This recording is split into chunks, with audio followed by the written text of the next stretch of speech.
네, 반갑습니다. 네, 앞에 자리가 엄청 가깝네요, 부담스럽게.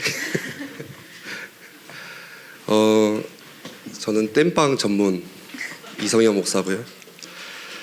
아시듯이 박광종 목사님께서 한 달 정도 미국을 가셨죠. 파송을 받으셨는데 제가 한 3번 정도 설교를 맡게 됐습니다. 그리고 한 번은 박영성 목사님하고 아마 중고등부 연합예배로 선교사 초청예배로 드릴 건데 저는 이제 곰곰이 생각해봤어요. 박광종 목사님이 왜 또 저한테 맡기셨을까 했을 때 요즘에 유튜브 보니까 박광종 목사님 영상은 좀 짧더라고요. 25분. 여러분들이 하도 구박을 많이 했다고 저보다가 좀 길게 한번 때려주라고 그래서 제가 한 50분 정도 하고, 그리고 박영성 목사님이 보니까 보통 1시간 넘게 하더라고요, 설교를. 그래서 한 4주는 여러분 강행곡이다 생각하시고 세도 표정이 벌써 다음 주 안 하겠다 이런 표정인데 제가 다 눈도장 찍겠습니다. 아무튼 간에 너무 반갑고요. 어떤 말씀을 나눠야 될까 이제 고민을 많이 했어요.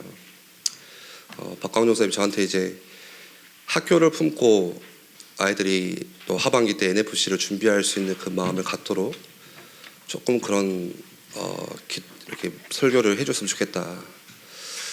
제가 해보려고 했는데 안 되겠더라고요. 함교를 품을 수 있을까 과연 아이들이? 저도 지금 제가 사는 데를 잘 안 품어지는데 그래서 너무 제 역량에 넘어서는 거 하지 말고 그냥 제 고등학교 때를 좀 떠올려봤습니다. 저도 고등학교를 다녔을 거 아니에요. 소속고 다녔습니다. 소속고. 고개를 효주가 끄덕끄덕 하는데 뭘 왜 끄덕이냐? 너 소속고 다니냐? 똑같은 시기를 겪었어요. 여러분들하고 비슷한 시기를 겪었던 것 같아요. 물론 이제 환경은 다르죠. 그 당시에 뭐 핸드폰이 있던 것도 아니고. 아무튼 그때 고등학교를 떠올리면서 내가 그때 어떻게 살았지? 내가 뭔 정신으로 살았을까? 참 이게 저랑 같이 고등학교를 보낸 선배 후배들이 있는데 정말 말할 수 없거든요. 부끄러운 이게 너무 그때 뭔 정신으로 산지 모르겠어요, 진짜로. 아무 생각 없이 살았던 것 같아, 그냥 하루하루를. 내 느낌에 의존해가지고 내 감정이 나를 지배했고. 아무튼 내가 그때 무슨 생각을 하면서 살았지? 이제 뭐 많이 시간이 지나가지고 뚜렷하게 기억은 잘 안 나요. 벌써 한 20년 지났으니까. 근데 생각하는 거나 또 그 당시에 내가 관심이 있었던 거나 또 그 당시에 내가 했던 말들이나 비슷한 것 같아요, 지금 여러분들이랑. 어떤 사람들이 말하기를 그런 말 하잖아요. 요즘 애들은 개념이 없어요. 철이 안 들어요. 저희 때랑 너무 달라요. 생각이 없어요. 근데 저 때도 똑같았죠. 저 때도 똑같았고 옆에 있는 선생님들 때도 다 그런 시기를 겪었고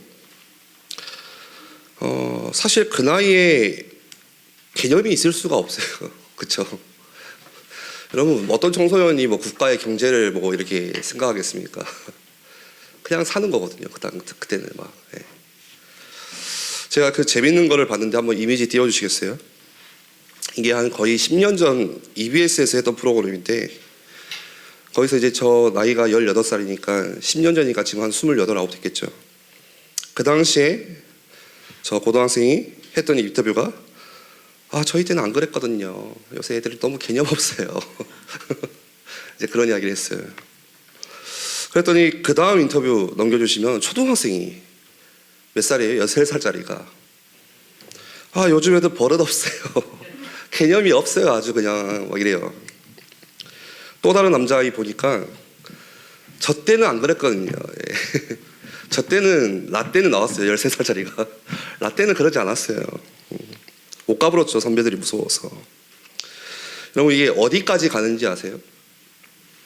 요즘 애들 개념 없다. 요즘 애들 생각이 없다. 그게 어디까지 가냐면 기원전 400년까지 갑니다. 다음 이미지 보시면 테스 형이 이렇게 말했어요. 제 말이 아니고 제가 직접 다 찾은 겁니다. 이게 사실인지 아닌지도 확인했고 요즘 아이들 폭군이다. 개념 없다는 거죠, 쉽게 말하면. 그러니까 언제예요? 2500년 전에도 똑같이 개념이 없었다는 거예요, 그때가. 부모한테 대들고 음식도 막 개걸스럽게 처먹고 미래가 암담하다. 너네들 보니까. 여러분 그런 이야기 많이 듣죠. 야, 니 보니까 미래가 어둡다. 이게 끝나지 않습니다. 어디까지 가냐. 그 다음 사진 보시면 이게 뭐예요? 이게 기원전 1700년, 그러니까 지금부터 3700년 전에 인류 역사의 가장 오래된 문명 수메르 문명 때 써진 점토의 글이 그거예요. 요즘 애들 너무 개념 없다. 인류의 역사가 처음부터 개념이 없었고 앞으로도 개념이 없고 지금도 개념이 없고. 예, 이미지 내려주시고. 그러니까 애나 지금이나 청소년 시기 다 비슷하고 그 시기를 다 겪어왔고, 그런 가운데 한 가지 공통된 것은 칠판 써도 되죠. 예. 요즘 칠판 설교를 안 한다고 했는데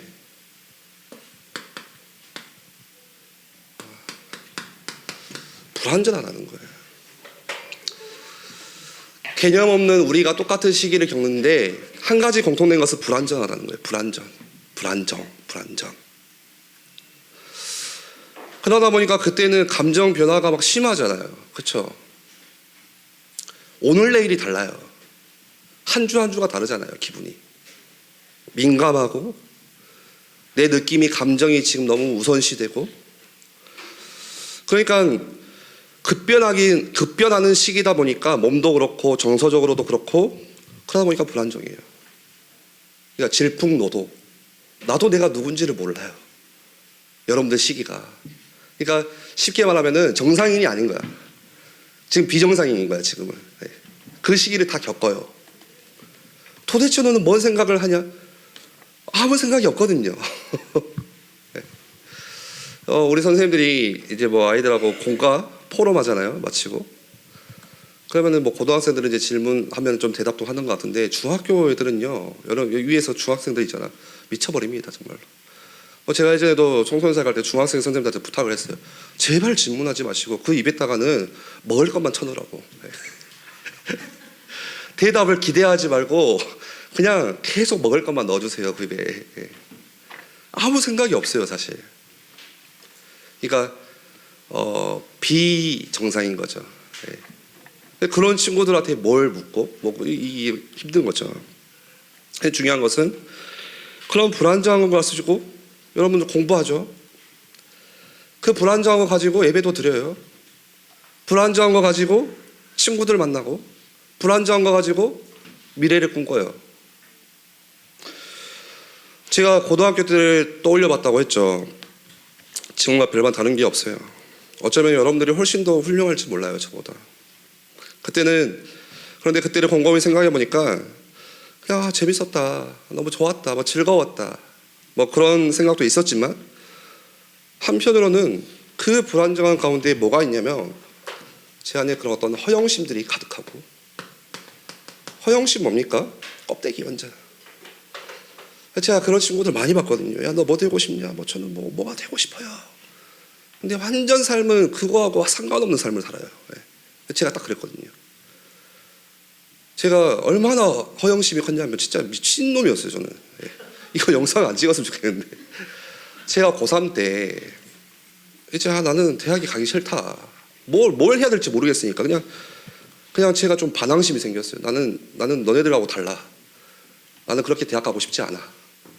재수를 하든지 크게 한번 대한민국의 이성현 이름을 내볼 거야 할 때였는데, 2004년이었어요. 고3 때가 아테네 올림픽을 했어요. 이원희 선수, 유도 맞죠? 금메달을 따고 기도를 하는 거예요, 마지막에 결승에서. 그게 너무 저한테 내리에 꽂혀가지고 저거다, 나는 유도 선수를 하겠다. 고3 때. 지금 운동하는 친구가 보니까 좀 미친 거 아니야?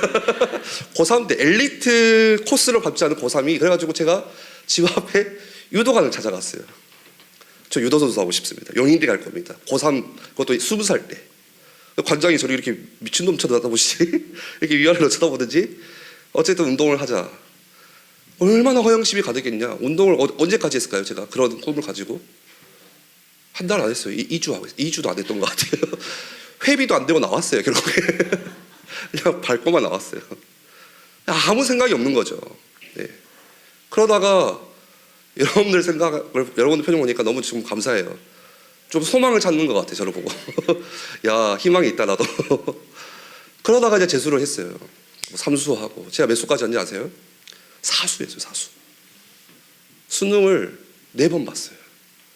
수험표가 집에 4개가 있어요. 그것 가지고 멍청 많이 사먹었어요. 혜택 많이 받았어요. 4번이나 4년 동안. 그러니까 그런 아무런 생각 없이 그냥 껍데기 가지고. 그냥 허영심이 그거예요. 안에는 텅 비어 있는데 겉으로는 화려하게 뭔가 있어 보이는 척. 너무 왜곡된 틀린 생각을 가지고 지금 내 현상을 바라봐요. 여러분 지금 뭐 토요일련 리비전 하고 있는데 리비전이 뭐예요? 다시 보자는 거잖아요. 뭘 가지고? 말씀을 가지고. 근데 그런 게 없는 거예요. 그냥 내 안에 그냥 아무 불안정함 가지고 다 봐요. 그냥 되는 대로 사는 거예요. 매일매일 그냥 생각 없이. 그러니까 여러분들 돈 관심 많죠? 아르바이트도 하죠. 그러니까 그 불안정을 가지고 돈을 생각하는 제 마음이 어떻겠어요? 그 돈을 제가 올바르게 볼까요? 그때나 지금 똑같아요. 고생 안 하고 돈 벌고 싶다. 큰 돈 벌고 싶다. 그래도 인정받으면서 힘든 일 안 하고 그냥 한번 대박 한번 터져보고 싶다. 로또 당첨되고 싶다. 이런 경쟁 아니요? 청소년 때. 진로에 대해서, 공부에 대해서, 성공에 대해서, 인간관계, 이성 모든 것들이 내 안에 불안정한 것에부터 그것들을 보니까 어떻게 되겠어요? 계속 나는 그냥 계속 상처받는 거예요. 막막한 거예요. 답답해요. 그 상처가 내 안에 차곡차곡 쌓이다 보면 어느 순간에 나이를 먹고 내가 어른이 돼요. 어른이 되면 이 상처가 눈에 보이지는 않지만 내 안에 차곡차곡 쌓여가지고 그게 나에게 밑바탕으로 깔려 있어요. 다 깔려 있어요, 우리한테. 그러면 내가 뭔가 중요한 선택을 해야 돼요, 언제? 중요한 결정을 내려야 돼요. 그럼 내 인생이라는 것이 뭘 따라가는 거예요? 참 신기해요. 그게 따라가죠. 기억은 안 나. 내가 어떤 상처를 받았는지, 내가 어떤 상처를 가지고 살아왔는지 기억은 안 나요. 다 잊어버리죠. 시간이 지나면. 시간이 약이라고 하니까. 기억은 안 나지만 내 안에 보이지 않는 것에는 밑바탕이 쫙 깔려 있어요. 뭔가를 선택할 때, 여러분들이 뭔가를 결정해야 될 때 그게 나의 선택에, 나의 결정에 중요한 역할을 해요. 그게 우리 인생이 그렇게 되는 거예요. 내가 인생을 그렇게 살고 싶어서 한 게 아니라 우리 인생이 그렇게 사라지는 거예요. 따라가는 거예요. 그래서 총 3번의 설교를 통해서 우상이라는 주제를 가지고 좀 말씀을 나누려고 합니다. 내가 뭔가 지금 잘못 이해되고 막연하게 지금 생각하는 것들, 그 몇 가지들을 같이 짚어보고 말씀에서 정리를 해보려고 하는데, 오늘 첫 번째는 제목은 저렇게 섰지만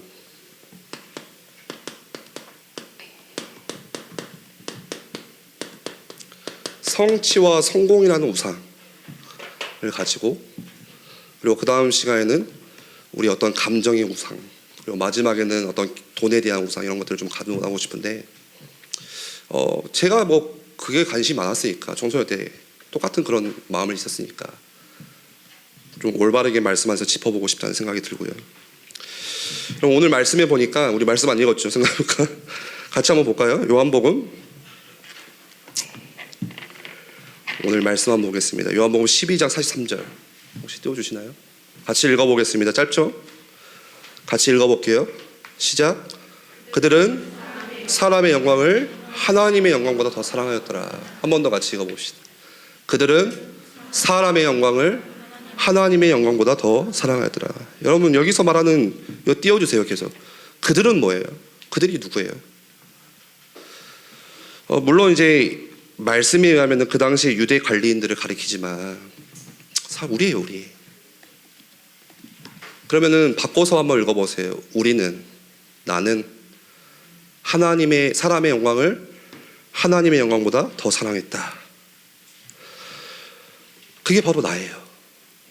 그래서 우리가 가지고 있는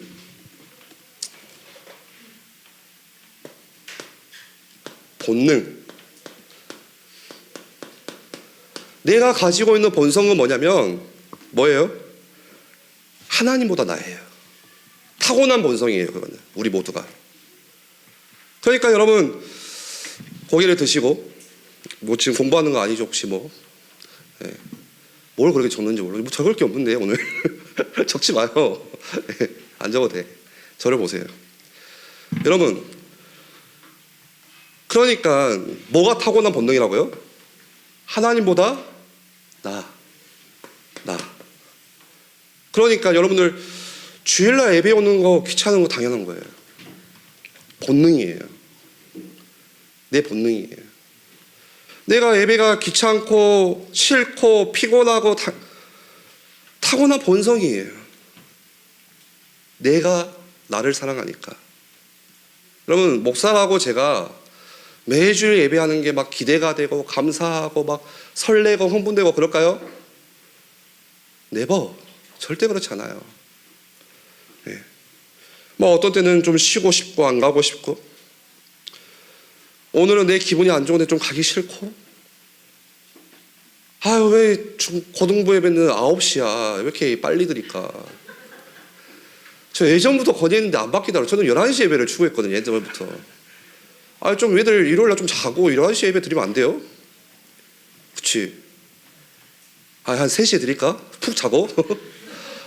제가 그 건의하니까 어떤 선생님이 저한테 아니 주일학교잖아요 하면서 뭐라는지 아세요?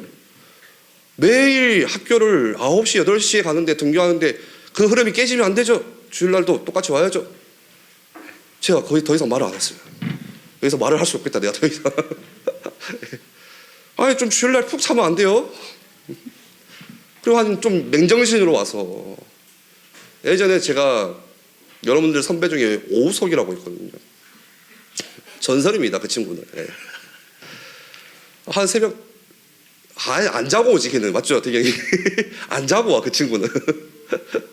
와요. 안 자는데 와. 대단한 거예요 그거 정말. 새벽 4시에 자 어쩔 때는 5시에 자고. 혹시 나 오늘 새벽 4시보다 더 늦게 잤다 어제 있어요? 정말 대단한 거예요. 그럼에도 왔다는 것은 정말 대단한 거예요. 저였으면 안 왔을 것 같아요. 네. 근데 그 친구는 항상 와요. 그러니까 이 정신이 끼어 있겠어요. 네? 그리고 메시지는 길고 목소리는 제 목소리 따분하고 이런데 자식이 다 자요. 제가 갖고 너무 그때 화가 났어. 왜 작가?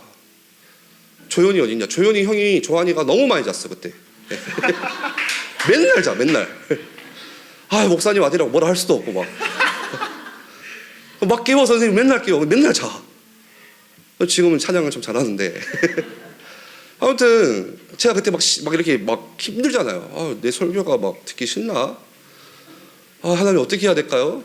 아 뭐 어떻게 막 춤이라도 출까 막 하면서. 근데 위로가 되더라고. 예수님이 설교할 때도 잔 사람이 있었대요. 그게 너무 위로가 되는 거예요. 이 시간에 예수님이 부활하신 예수님이 와가지고 설교를 해도 잘 사람 잔다는 거예요. 귀 있는 사람이 듣는다는 거예요. 들을 사람이. 그러니까 너무 편했어요. 아 이게 내 잘못이 아니구나. 잘 사람 자는구나. 피곤하구나. 감사하더라고. 아유 그래도 와가지고 잔다는 게 참 축복이다. 어떤 분이 막 그래요. 교사선생님들이 이제 화가 나잖아. 애들이 오늘 그래도 제가 처음이라 안 자는 것 같아요. 막 이 친구 맨날 자니까 한두 번이 자는 게 아니고 자는 친구들이 맨날 자거든요. 네. 어쩌다 자는 게 아니라 자는 친구도 맨날 자요. 보통 보면 고등학교 때 보면. 그럼 선생님이 막 깨워 계속. 선생님은 깨우느라 메시지를 못 듣고 이 아이는 자느라 못 듣고 둘 다 못 들어. 제가 깨우지 말라고. 자기 낫더라고. 또 어떤 부모님이 와가지고 우리 아이가 좀 고등학교 때 좀 하나님을 만나고 막 이렇게 좀 인간답게 살고 그런 바람이 있잖아요. 저는 이제 속으로 말하죠. 본인도 그렇게 안 살았으면서 너무 큰 거 원하시네. 근데 제가 그랬어요. 어떤 부모님한테 와서 자는 게 나아요? 집에서 자는 게 나아요? 와서 자는 게 낫죠. 뭐 교회 올 때 좀 깔끔하게 해줘 있고 슬리퍼 좀 안 신고 막 크롭스 좀 그만 신고 왔으면 좋겠고. 여러분 크롭스 신고 딴 데 가는 게 나아요? 교회 와서 크롭스 신고 나오는 게 나아요? 그런 거 가지고 청소년 때는 터치를 하지 마시라고 제발. 그냥 온 거 자체가 귀하다는 거예요. 화장이 떴든 안 떴든 괜찮아요. 쌩얼이든 상관없이. 아무튼 어디 이야기하다가 여기까지 왔죠? 뭐라고요? 본성, 그치. 그리고 끊임없이 그 본성이 나를, 오늘 핵심은 이거예요. 증명하고자 하는 거예요. 나를 증명하는 거예요. 하나님보다 나라는 본성이, 그 인간이 타고난 본능이 끊임없이 나를 증명하고 싶어 하는데, 그 증명하고 싶어 하는 욕망이 우리 모두에게는 다 있어요. 목사님의 둘째 아들이 4살이에요. 태어난 지 이제 38개월이 됐어요. 38개월이 됐어요. 그러면 그 생각해보세요. 그 38개월짜리 아기가 뭘 알겠어요? 여러분 38개월밖에 안 살았어요. 얘는 아무것도 모르는 그냥 핏덩어리야, 제가 볼 때는. 근데 이 아이가 이번 주인가 지난주인가 어린이집에서 지보다 1살 많은 형한테 가가지고 개겼대요. 뭐라고 개겼냐? 내가 너보다 세, 이런 거예요. 갑자기 이런 버르장벌이 없는 녀석. 선배한테. 그래서 그 이야기를 듣고 기가 차더라고. 쥐가 뭐가 세다고 이런가? 근데 제가 오늘 말씀을 이제 준비하면서 생각해 보니까, 이건 누가 가르쳐 주지 않아도 인간의 타고난 본능. 뭐예요? 어린아이라도 나를 증명하고 싶어하고 내 힘을 자랑하고 싶어하고 본능적으로 힘을 숭배하고 힘을 추구하는 것이구나, 사람은. 그런데 그게 여러분들 어른이 되고 크면 무슨 자랑으로 변하는지 아세요? 그 힘이라는 것이 내 성공과 성취, 딱 이렇게 연결돼요. 그걸 가지고 세상 앞에 내가 누구인지를 그것 가지고 증명을 하려고 하는 거예요. 뭘 가지고? 성공을 가지고. 그런데 하나님의 자녀가 된 나에게, 여러분들 하나님 자녀죠. 정말로 예수를 믿어서 새 사람으로 거듭난 그리스도인이 된 나에게, 여러분들 그게 하나님을 대신하는 너무너무 무서운 우상이라는 거예요. 이게 내가 내 힘을 자랑하는 거, 내가 내 성공과 성취를 자랑하는 거, 그걸 통해서 내 존재 가치를 증명하려고 하는 거, 그게 하나님을 대신하는 무서운 우상이라는 거예요. 여러분, 우상이라는 게 뭡니까? 여러분 여기까지만 들으시면 안 돼요. 그러면 꼭 나중에 딴소리예요. 끝까지 들으세요. 오늘 제발 자지 마세요. 알겠죠? 한 번만 자지 마, 오늘. 여러분, 우상이 뭐예요? 그냥 단순히 금신상, 금송아지, 그 형상만을 말하는 게 아니라, 오늘 읽었던 말씀처럼 하나님의 영광보다 누구의 영광? 나의 영광을, 사람의 영광을, 그걸 더 사랑하는 게 우상이래요. 그렇다면 내가 섬기고 있는 우상이 뭐예요? 내 영광이 뭐예요? 내가 섬기는 우상이 뭔지를 여러분들 자가진단할 수 있는 키가 있어요. 그게 뭐냐? 여러분들 마음속에 가장 불안감을 느끼는 그게 뭐예요? 그게 우상의 확률이 높아요. 여러분들 마음속에 가장 불안하게 나를 만드는 거, 내가 이거 반드시 있어야 돼, 이거 지켜야 돼, 내가 소유해야 돼, 이루어야 돼, 이거 있어야 돼, 없으면 나는 불안해. 그게 우상의 확률이 굉장히 높아요. 내 부모가 될 수 있고, 내 자녀가 될 수 있고, 내 친구, 내 여인, 내 성공, 내 경제, 내 스마트폰, 모든 게 될 수 있어요. 지금 내게 없으면 내가 불안한 거. 근데 그러한 우상이 우리에게 약속해 주는 게 있네요. 그게 뭐냐? 내가 너에게 평안을 줄게. 평안을 줄게. 평안을. 내가 너를 행복하게 해줄게. 뭐가 있으면? 너를 그 불안하게 만드는 것을 내가 성취하고 얻어내고 이루면, 가지고 있으면 너 편할 거야.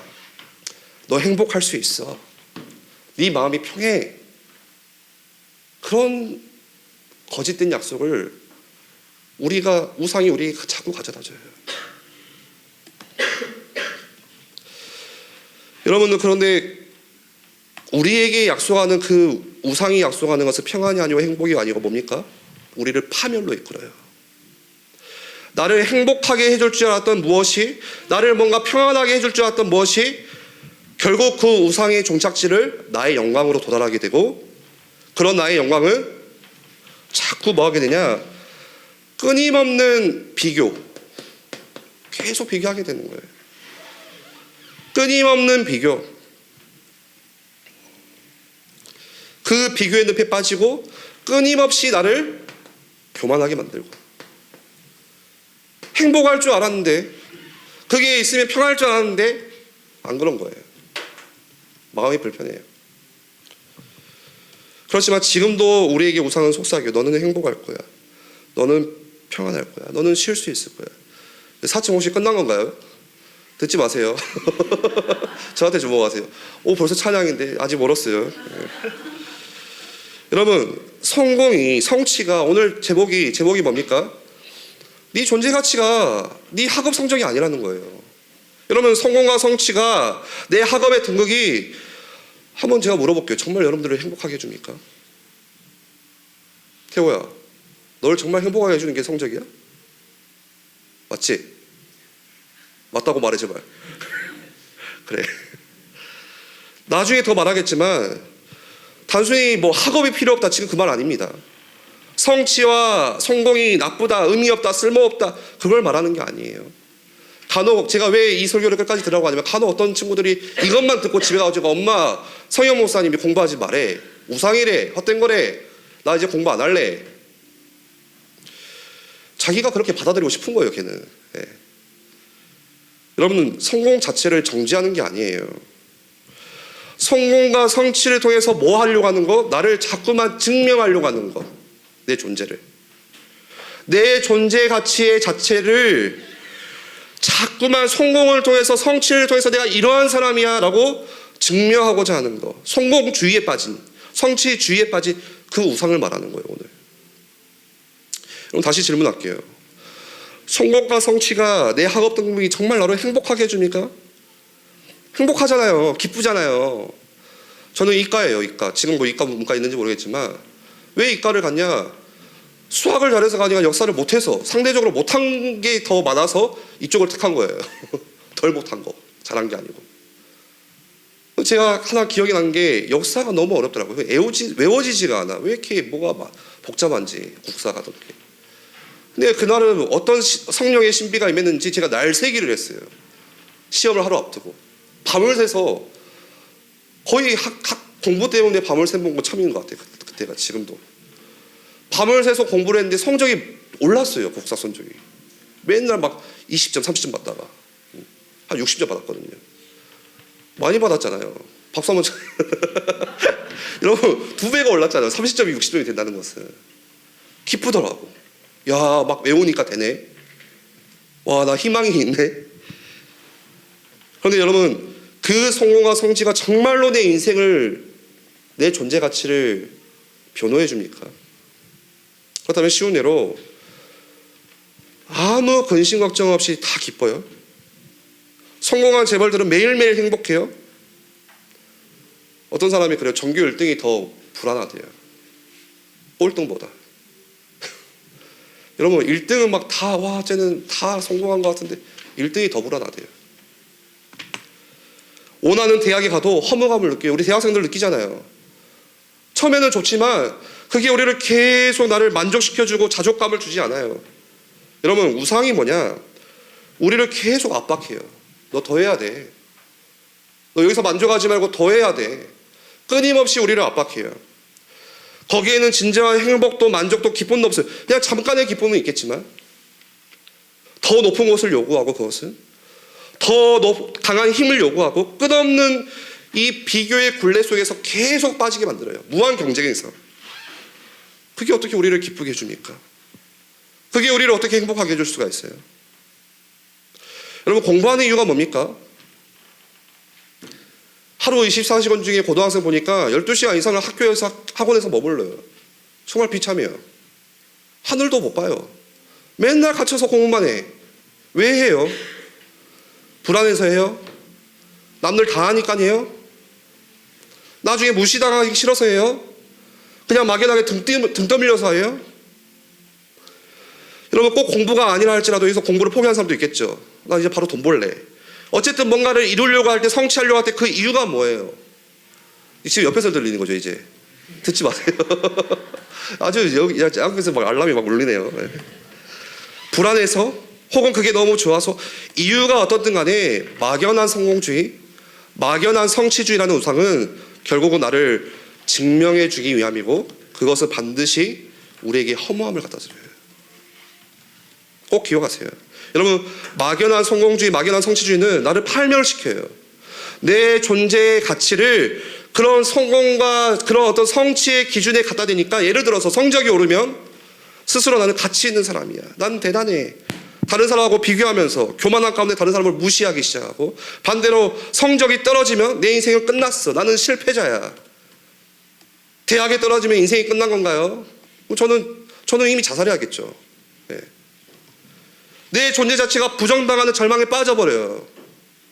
여러분, 우상은 우리에게 끊임없이 성공과 성취, 공부하는 여러분에게는 점수와 등급, 그걸로 자꾸 나의 존재의 값을 매기려고 해요. 너 누구야? 네 성적 뭐야? 너 누구야? 너 어디 학교야? 너 누구야? 너네 집 돈 얼마 있어? 이걸 가지고. 그러나 더 깊게 들어가서 더 중요한 것은 내 힘을 추구하고 내 성공을 추구하는 것이 본능적으로 뭐예요? 나를 증명하고자 하는,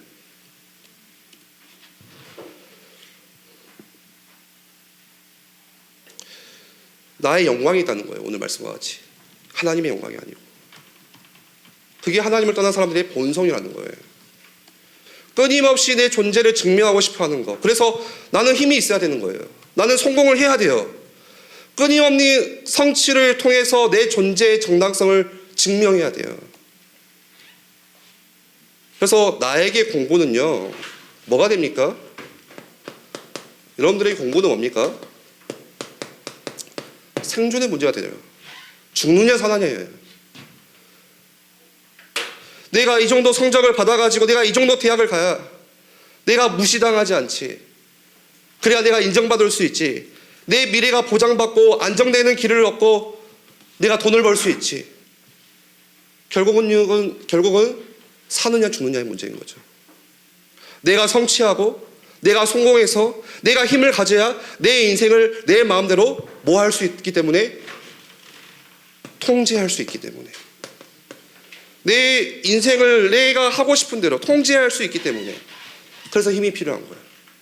그래서 나는 성공을 해야 돼. 돈을 벌어야 돼. 더 높이, 더 강한 힘을 나는 가져야 돼. 그게 공부의 이유예요. 아닌가요? 그래서 자꾸만 우리는 학업이라는 거, 성적이라는 거, 내 대학 스펙, 뭐 커리어, 직업, 직장, 이러한 화려한 포장지를 가지고 나를 자꾸 포장해요. 포장이 아니라 거의 치장이에요. 왜 포장합니까? 혹시나 내 약함과 실패가 드러나는 게 두려워서. 스스로 용납할 수가 없어요. 여러분, 여기서 혹시 내 약함을 드러내고 싶은 분 계세요? 거의 없어요. 여러분, 사람은 다 약함을 가지고 있어요. 그런데 감추고 싶어 해요. 드러내고 싶어 하지 않아요. 약함이 없는 사람은 없죠. 그런데 더 강한 사람으로 보이고 싶어 하는 것이 일반적이에요.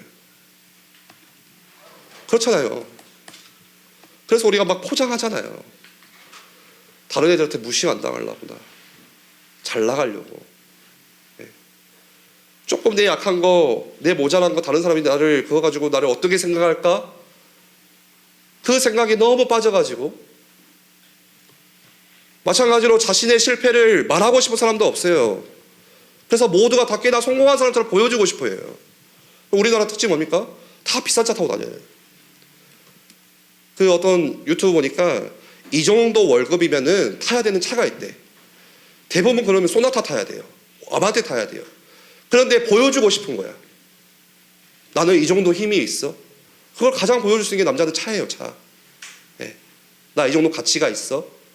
나 이 정도 대단해. 세상을 살아가면서 또 강한 것이 훨씬 유리해 보이잖아요. 제 차가 스파크예요. 제 몸무게가 100kg인데 스파크 타면 타이어가 푹 가라앉아. 그렇다고 제가 한번 신세계백화점으로 가니까 막 빨리 가라고 발레 박히는 사람이 빨리 가시라고 막 가로막지 말고 막 무시하더라고요, 저를. 예. 아, 스파크 타면 무시당하는구나. 좋은 차 타야 되겠구나. 예. 여러분, 스파크를 타든 여기까지 하겠습니다. 공동체를 들어가 보세요. 어디 조직에 들어가 보세요. 여러분들 나중에 회사에 들어가 보세요. 그러면 여러분들도 역시 힘 있는 사람, 강한 사람을 기준으로 가지고 그 사람을 더 좋아하잖아요. 그 공동체에서 내가 외면당하지 않게 나는 힘이 있어야 돼. 나는 강함이 있어야 돼. 그러면 내 속에서 여러분 한번 질문해 볼게요. 그러한 생각 속에서 하나님은 어디 계세요 지금? 그런 생각을 가지고 매일매일 살아가는 나에게 하나님은 어디에 있어요? 하나님 어디 있어요? 우리 모두는 하나님을 믿는다고 하죠. 하나님이 나와 함께 하신다고 하죠. 그 하나님이 어디에 함께 하세요?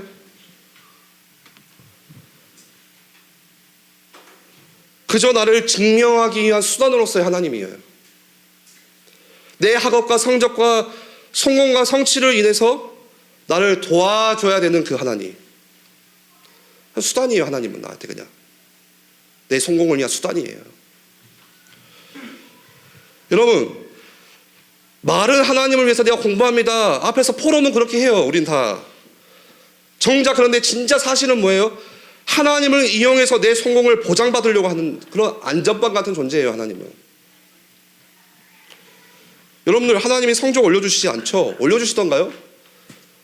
기도 많이 하니까 눈 뜨세요. 성적 올려줘요. 기도 많이 하니까 성적 올려줘요? 안 올려주잖아요. 그래서 하나님 안 찾잖아요. 우리는. 맞잖아요. 유치하게 말을 해볼게요. 예배하러 올 때마다 성적이 5점씩 오른다. 그러면은 하루에 10번도 오겠죠. 교회를. 예. 한 번만 오면 5점씩 오르는데 하나님이. 그런 하나님이라면. 그러면 하나님을 여러분 언제 찾으세요? 제가 고등학교 때 떠올렸다고 했죠. 제가 하나님을 언제 찾았냐 고등학교 때. 간절하게 찾는 순간이 1년에 4번이 오는데 시험 시간 때. 시험 보기 전 딱 10분 시작. 시험지 돌리기 전 10분 전에 뭐라고 기도하냐. 하나님, 본 것마다 생각나게 하시고, 우리 부모들 그거 많이 하거든요. 본 것마다 생각나게 하시고, 찍더라도 답이 보이게 하시고. 여러분, 그런 기도하지 마세요. 본 것마다 생각나면 이상한 거 보고 그거 생각나면 어떡합니까? 그렇잖아요. 공부는 하나도 안 하고 밤새 핸드폰하고 게임해놓고 찍어서 답이 되게 하시고. 이거 하나님이 뭐예요? 나에게? 그냥 나에게 개인 비서 같은 거예요. 하나님, 나 사랑하시죠? 나 도와주셔야죠. 하나님, 저 이번에 이렇게 공부 열심히 했고 교회 수련회도 안 빠지고 예배도 잘 드렸는데 좋은 성적 주셔야죠. 그게 하나님이죠. 거래 수단으로 만들어요, 하나님을. 그렇게 안 해주면은 에이, 하나님 뭐 기도해도 필요 없고 안 찾아요. 뭔가 자꾸 나한테 뭐 줘야 찾지. 여러분들, 내 안에 우상이 있으면 저절로 그렇게 돼요. 오늘 말씀과 같이 하나님의 영광보다 사람의 영광을 사랑하니까 내가 주인이 돼서 하나님을 불리려고 하는 거예요. 그쵸? 눈 뜨세요. 저를 보세요. 눈 떠라. 하나님 이번에 성적 올려주시면, 저를 원하는 대학에 붙여주시면 모든 게 하나님의 영광입니다. 하나님께 영광 돌릴게요. 사실은 내가 성공할 테니까 하나님께서 내 앞길 좀 닦아주세요. 뭔 성공해서 하나님께 영광 돌린다. 말도 안 되는 소리 하지 마세요. 저 이번에 이것만 되면 하나님 정말 영광 돌릴게요. 말도 하지 마세요. 네. 하나님을 내 맘대로 통제하려고 하는 거예요. 내 맘대로 하나님이 통제해요. 하나님보다 내가 더 중요해요. 그러면 어떻게 하란 말입니까? 공부하지 말란 말입니까? 성공도 악하고 성취도 악하고 다 악한 겁니까? 그 말이 아니죠. 여러분들, 말씀을 보세요.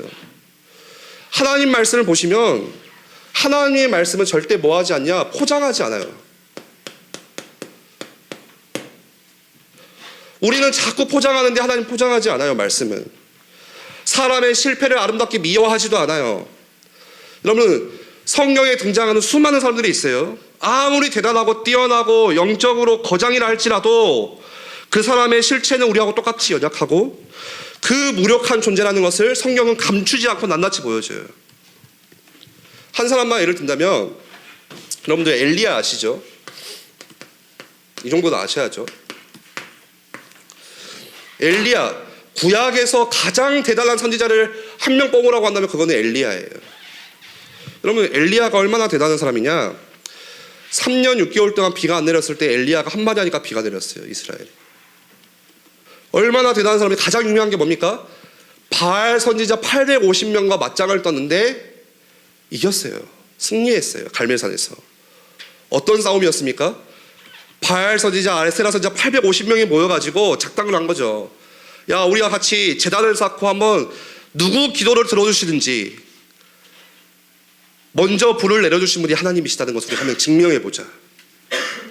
이 바알 선지자가 어떻게 합니까? 밤새 기도해요. 불이 안 내리네? 자해를 하면서 기도해요. 제발 좀. 우리 엘리야 형 편안하게 그걸 지켜봐요. 여유 있게. 아이고 애쓴다. 엄청납니다. 그날 저녁에 다 지켜보고 나서 어떻게 합니까? 야, 제단 쌓아. 야, 물 4바가지 가지고 와. 갖다 부어. 물까지 뿌려버려요. 그거를 3차례나. 기도하자마자 여호와의 불이 임해서 모든 제단을 태우고 흙을 태우고 물까지 다 빨아들여 버려요. 예. 그리고 모든 바알 선지자가 다 거기서 죽임을 당해요. 여러분, 갈멜살의 그 전투는 이 엘리야의 엄청난 성공을 보여주는 장면이에요. 그런데 성경은 성공만 보여주는 게 아니라 야고보서 5장 17절에 뭐라고 말하냐면 이 엘리야는 우리하고 똑같은 사람이래요. 저나 여러분이나 똑같은 사람이에요. 엘리야가 똑같은 성정을 가진 사람이로 돼, 이렇게 이야기해요. 다시 말해서 똑같이 연약함을 가지고 있는, 똑같은 이런 본성을 가지고 있는 사람이래요. 나를 증명하고 싶어하는 거, 성공하고 싶어하는 거. 여러분, 성경은 그걸 감추지 않고 포장하지 않고 밝히 보여줘요. 엘리야가 그 갈멜살의 전투에서 엄청난 성공을 거둔 후에 바로 불말과 불명거를 타고 올라간 게 아니었어요. 그 승리 뒤에 어떤 일이 있었습니까? 그 아합이라고 하는 왕보다 더 악한 왕비 누구죠? 누구? 뭐라고? 이사야? 이세벨. 이세벨이 뭐라고 합니까? 나 엘리야, 너 땅끝까지 가서라도 내가 너를 죽이겠다. 맹세해요. 엘리야가 쫄아요. 저 유대 땅끝까지 브엘세바까지 도망가요. 가다가 지쳤어요. 로데나무 밑에서 어떤 기도한지 아세요? 하나님, 저 넉넉하니까 이제 그만 저 좀 죽여달라고. 너무 힘들어요. 과연 이 사람이 같은 사람인가 할 정도로 그 갈멜산에서 엄청난 승리를 맛본 사람이 바로 불과 며칠 뒤에 죽기를 각오해요. 너무 힘들어서. 그러나 중요한 것은 성경은 그거를 감추지 않아요. 포장하지 않아요. 그 엘리야의 연약함을 다 보여줘요. 왜 그럴까요? 이유가 분명합니다. 우리가 아무리 겉보기에 강하기만 한 사람은 없고 하는 일마다 숭숭장구하며 성공하는 사람도 없어요. 우리 안에 다 감추어진 진짜가 있어요. 포장하고 있는 진짜가 내 안에 있어요. 중요한 것은 우리 안에 있는 그 약함과 실패에 대한 두려움과 불안함이 나를 어디로 인도하는가예요. 두 가지예요. 그 불안함과 두려움을 더 감추기 위해서 더 질긴 포장지로 나를 에워쌀 거냐, 포장할 거냐, 더 성공과 성취를 향해서 난 달려갈 거냐. 다른 반응은 뭡니까? 그 불안함과 약함을 가지고 내가 하나님께 갈 거냐. 하나님은 그 연약함 가운데 실패한 엘리야를 어떻게 하십니까? 찾아와서 만져주시고 숯불에 구운 떡과 물을 주시면서 말씀을 주셨어요. 여러분, 우리가 그 약함 속에서 나 더 이거 해야지 하면요, 어떻게 됩니까? 더 우리를 고독함으로 만들어요. 우리를 고립시켜요. 더 두려움 가운데 빠지게 돼요. 그러나 그 불안과 두려움을 가지고 하나님께 피하면 우리는 그분 안에서 진정한 안식을 얻을 수가 있는 거예요. 그래서 하나님은 예외 없이 사랑하는 자녀들을 약함과 실패로 인도하세요. 왜 나에게 약함이? 그 드러나는 게 너무 싫은데요. 왜 나에게 이런 실패가 찾아옵니까? 다른 사람들이 나를 무시할 것 같은데, 너무 화가 나는데. 하나님은 그 일을 통해서 여러분들의 우상을 무너뜨리시고 내 영광, 사람의 영광이 아니라 진정한 하나님의 영광으로 바꿔주시는 하나님이 일하시는 방법이에요. 항상 하나님은 그렇게 일하세요. 여러분, 세상은 끊임없이 강함을 추구합니다. 세상은 지금도 끊임없이 요구해요. 야, 더 높이 올라가야 돼. 더 높은 곳을 향해서 너가 끊임없이 달려가야 돼. 그게 너를 증명하는 거야.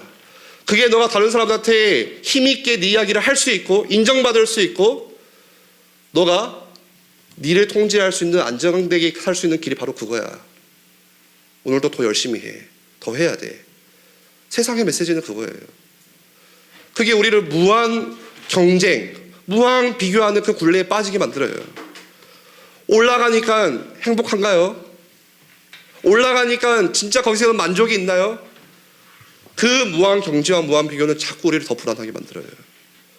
우리를 더 파멸의 길로 우리를 이끌어요. 여러분, 세상은 1등만 기억해요. 우리 운동하는 친구 이름이 백산이지. 네. 눈 뜨고 제가 백산이를 위해서도 기도해요. 네. 그런데 제가 기도하는 거는 백산이가 실망할 수 있는데 금메달 달라고 기도가 절대 아니에요. 세상은 금메달만 기억하거든요. 세상은 1등만 기억하거든요. 언제부턴가 우리 안에 뭐 이상한 게 들어와가지고 영적 썸이 높이 올라가야 돼. 그걸로 나는 하나님께 영광 돌리는 거야. 아니에요. 청소를 하면서도 영광 돌릴 수 있어요. 그게 더 멋져요, 저는. 남들이 알아주지 않는 그 일을 하면서도 하나님 앞에 사는 그게 진짜 성공이에요. 그 성공의 기준이 바뀌는 거예요. 언제를 통해서요? 내 약함과 실패를 통해서. 세상은 결과를 중요시해요. 과정은 중요하지 않아요. 과정이 어떻든지 간에 결과만 잘 나오면 장땡이야. 그걸로 나의 존재의 가치를 증명하는 게 세상이에요. 그래서 우리는 누구나 당연히 성공을 갈망하고 이왕이면 더 강한 자리에서 남들에게 무시 안 당하고 싶고, 그게 또 우리는 행복이고 안정이라고 생각을 해요. 그러나 복음은 그렇지가 않아요. 너희가 이렇게 성취하고 성공해서 나를 증명해라 하지 않으시고, 복음은 내가 너를 위해서 다 증명했어. 내가 너를 위해서 다 성취했어. 내가 다 이루었어. 이게 복음이에요. 내가 하는 게 아니에요. 그래서 하나님은 나를 보실 때 내가 성공해야 하나님께 칭찬받고, 내가 성공해야 하나님께 쓰임받고 가치 있는 존재로 하나님께서 나를 보시는 게 아니고, 오늘 제목이 뭐예요? 내 존재 자체가 하나님 보실 때 존귀한 자고, 내 어떠함과 상관없이 그냥 여러분들 그 모습 그대로가 하나님은 너무 사랑스럽고 완벽한 존재인 거예요. 내가 뭔가를 해서 하나님께 영광 돌리는 게 아니에요. 여러분, 자각하셔야 됩니다. 스스로 인정하셔야 돼요. 뭘 인정해야 되냐? 우리 모두는 스스로 내 가치를 증명할 수 없는 존재예요. 그걸 인정하지 않으면 자꾸 우리를 증명하려고 우리는 달려가요. 그걸 인정하셔야 돼요. 아, 나는 스스로 내 가치를 증명할 수 없는 존재야. 그래서 제 아무리 성공하고 제 아무리 성취하고 강한 힘을 가져도 절대 그게 하나님 앞에서 나를 증명해 주는 게 아니구나. 더 나를 힘들게 파멸의 길로 만드는구나. 조금 나를 증명해 주는 몰라도, 아, 그리스도가 아니면, 하나님의 은혜가 아니면, 복음이 아니면 내 가치가 증명되지 않는 것이구나. 말씀을 정리합니다. 사람들은요, 당연히 힘을 숭배해요. 당연한 거예요. 그거는 힘을 자랑하는 건 당연한 거예요. 여러분, 남자들 친구들 힘이 있어야 되잖아요. 세상 살면서. 요즘 세상 얼마나 무섭습니까? 이제 좀 이렇게 좀 잘못 건드렸다가 더 얻어맞아요. 이제 요즘 막 이 세상이 이상해지고 있어요. 그럼 내 힘을 키워야 돼. 돈이 있든지 간에 백이 있든지 간에 내가 뭐 오늘부터 이렇게 저처럼 유도를 다니면서 열심히 나를 지킬 수 있는 뭔가를 배우든지 간에 힘이 있어야 돼요. 세상은 계속 우리에게 힘이 자랑이라고 말해요. 누구에게 배우지 않아도 성공을 추구하는 게 우리의 본성이에요. 그게 그러면 질문할 수 있죠. 목사님, 그게 뭐가 문제예요? 그게 잘못된 거예요? 여러분, 기억하세요. 그게 우리가 하나님을 떠나는 본성이에요. 무슨 말인지 알겠어요? 여러분, 인간이 타락하기 전에는 내 힘을 증명할 필요가 없어요. 하나님께 다 얻고 있는데, 하나님과 함께 하는데, 거기서 모든 만족을 다 얻고 있는데, 인간이 타락하기 전에는 하나님으로부터 모든 것을 채우기 때문에 내 힘을 자랑할 이유도, 성공을 추구할 이유도, 굳이 나를 증명할 이유도 없었어요. 에덴에서는 아담이 하와에게 나 이렇게 힘이 세 증명할 필요가 없었다는 거예요. 왜요? 하나님과 함께하는 사람이었기 때문에. 그렇지만 우리가 하나님을 떠나면서, 하나님을 떠난 이 세상은 어떻게 합니까? 내가 성공을 통해서 나를 인정받고 이 세상에서 성취하고 뭔가를 이룬 것만큼 내가 대접받는 것이고, 그런 세상에서 우리가 어떻게 살아야 됩니까? 여러분, 그런 세상에서 우리가 이제 어떻게 살아야 돼요? 가장 먼저는 오늘 말씀드렸던 것처럼 내 실패와 약함을 가지고 그대로 하나님께 나아가세요. 나를 자각하셔야 돼요. 내 성공이 바뀌어야 돼요. 생각이 하나님의 영광으로 바뀌어야 되는 거예요. 그리고 그 주님께 맡겨드림으로써 주시는 평안이 무엇인지를, 만족이 무엇인지를 얻으셔야 되는 거예요. 하나님의 도우심이 필요해요. 여러분들, 그리스도는 뭡니까? 예수 믿는다고 그리스도는 아니에요. 그냥 내가 교회 다닌다고 그리스도인이 아니라, 그리스도인이라는 것은 뭡니까? 거슬러 가는 사람이에요. 거꾸로 가는 사람이에요. 세상을 거슬러서 반대로 가는 사람이 그리스도인이에요. 세상은 다 여기로 가요. 예수 믿는 사람은 여기로 가는 거예요. 모든 사람은 다 넓은 문, 넓은 길로 향해서 가지만 예수 믿는 사람은 거꾸로 거슬러 가는 거예요. 불편할지라도. 그게 예수 믿는 사람이에요. 마지막으로 그 PPT 한번 띄워주세요.